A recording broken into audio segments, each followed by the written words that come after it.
Bonjour et bienvenue pour ce 22e CGTV, le premier d'une année 2015 qui débute bien mal. Des millions de citoyens se sont rassemblés ces derniers jours pour condamner les odieux attentats commis contre des dessinateurs, des policiers, des salariés et des citoyens. La CGT considère qu'il y a une grande urgence à agir sur la situation économique de la France pour réellement lutter contre l'exclusion sociale, terreau des désespoirs les plus inquiétants. C'est pourquoi il est nécessaire de défendre les acquis sociaux et d'obtenir une autre distribution des richesses. Et nous aussi, au CGTV, nous allons continuer à rire et à blasphémer contre le sacro-saint capitalisme. Je m'appelle Martine et j'ai 55 ans. Moi je m'appelle Kevin, je suis jeune. Bon, vous êtes tous les deux clients chez nous, mais vous avez aussi un autre point commun. À votre avis, lequel ? Non, je pense pas qu'on a un point commun. Ni l'âge, ni le style. Eh bien en fait, vous êtes tous les deux employés en CDD par la ville de Saint-Étienne. Vous savez que le maire a choisi d'économiser sur la masse salariale. Et oui, c'est vous. Étant donné vos âges, vous n'êtes pas prêt de trouver un boulot. Et sans salaire stable, eh bien j'ai des offres de crédit à la consommation à vous faire. Pour payer les banques, la France doit réduire les dotations aux collectivités.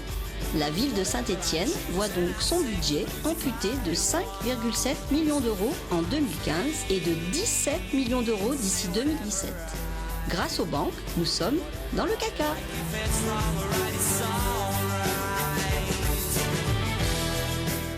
La crise, c'est la crise. Il paraît que c'est la crise.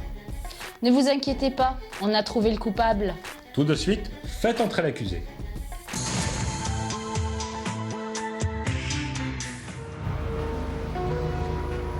Le fonctionnaire.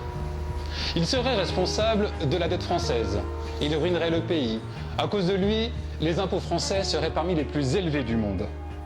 Le fonctionnaire, un feignant, un profiteur, un contre-productif, quand il n'est pas simplement inutile. Il ne sortirait de son arrêt maladie que pour prendre des congés. Nous avons enquêté sur ceux que l'on présente comme le mal économique absolu. Et les résultats sont accablants. Et oui, le fonctionnaire est l'un des boucs émissaires de cette fameuse crise.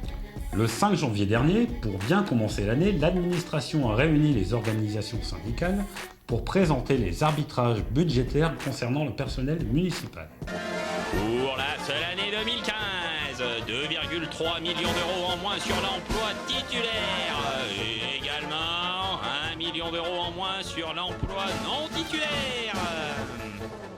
La CGT a clairement exprimé son opposition. Les suppressions de postes ne sont pas une fatalité, mais un choix politique. L'emploi public n'est pas un coût, mais plutôt une richesse.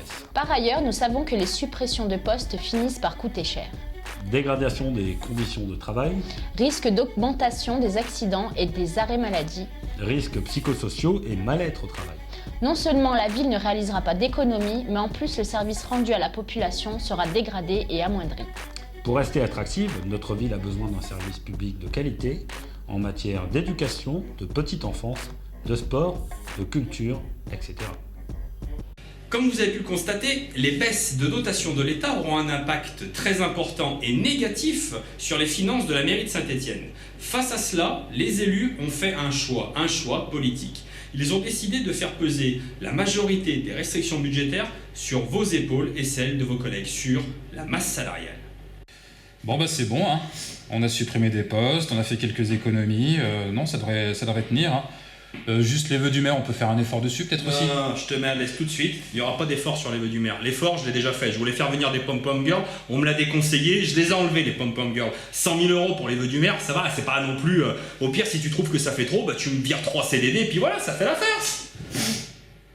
Déjà que nous étions à flux tendu dans les services, si on rajoute à cela 90 suppressions de postes par an pendant 6 ans, je vous laisse imaginer un tout petit peu les conséquences. Des conditions de travail qui vont se dégrader dangereusement, des risques psychosociaux qui vont une nouvelle fois exploser, des accidents de travail qui vont crever le plafond, et évidemment, un rendu du service public aux Stéphanois en berne. On a un problème avec les syndicats, là. Ils nous alertent, les conditions de travail se dégradent. Quoi? Mais non, ça se dégrade pas, les conditions de travail, pas là là. Hein? Ça se dégrade ou pas? Non, ça va. Tu vois? Les premiers impacts de ces politiques d'austérité ne vont pas tarder à se faire ressentir à la mairie de Saint-Étienne. Qui sait, ce sont peut-être déjà vos collègues de travail qui iront demain pointer à Pôle emploi. Face à cela, la CGT et les agents n'ont d'autre choix que de s'élever, de se battre et de se mobiliser. Et là, ils ont fait oui, ça va pas, puisque c'est comme ça avec la CGT, on va se mettre en grève le 30 janvier parce que nos conditions de travail elles sont pas bonnes. Et ils ont dit aussi oui, on perd nos copains, il n'y a plus de poste, ça va plus, service public. Ça va, on la connaît la musique. Écoute mon petit Jean-Charles. Damien. Putain, mais c'est moi le boss. Si j'ai envie de t'appeler Jean-Charles, je t'appelle Jean-Charles. Putain, vous allez tous me casser les couilles aujourd'hui ou quoi là? La grève, Jean-Charles, vous me faites chier, merde. Aujourd'hui, la CGT, nous avons décidé de nous adresser à vous particulièrement, à toutes les personnes qui d'habitude ne font pas spécialement grève. Aujourd'hui, nous parlons de vos conditions de travail, de vos emplois, de votre rémunération. Il appartient à chacun d'entre nous de se mobiliser et de faire front. Les politiques d'austérité ne sont pas une fatalité. D'autres solutions existent. Rejoignez-nous dans la lutte. Ils sont venus, hein, ils sont là, ils sont pleins, venez voir. Ça va, j'arrive. Ils sont super pleins, regardez ça. D'accord, là il y a du monde. Oui. Tu vois Jean-Charles? Damien. Ta gueule. Je suis venu, j'ai vu, et ils m'ont collé un préavis de grève, c'est con. Le 11 janvier dernier, la CGT appelait à se joindre à toutes les manifestations en hommage aux victimes assassinées dans l'attentat contre Charlie Hebdo, l'attaque de Montrouge et lors de la prise d'otage de la porte de Vincennes. C'est une mobilisation sans précédent qui s'en est suivie avec plus de 60 000 personnes rassemblées à Saint-Étienne, 110 000 à Grenoble, 300 000 à Lyon et 1 500 000 personnes à Paris. Dont quelques dictateurs et un ex-président qui se rêvent nouveau présidentiable. Au total, près de 4 millions de personnes se sont réunies dans toute la France pour dire non à la barbarie et pour les libertés et la démocratie, des valeurs qui nous sont chères. Il nous appartient de faire en sorte que ce « Nous sommes Charlie » si consensuel aujourd'hui ne soit pas qu'un slogan de plus et que nous soyons Charlie demain et après-demain et pour bien longtemps encore. À nous tous de faire bouger les lignes sans stigmatisation et sans discrimination. La suite, c'est ce que nous en ferons. A bientôt donc pour un prochain CGTV et n'oubliez pas, dans la presse, sur le net ou dans la rue, la lutte continue. Penses-tu vraiment avoir des couilles quand c'est ton frère que tu zigouilles pendant qu'à terre il t'implorait? C'est bon chef, j'en ai eu assez.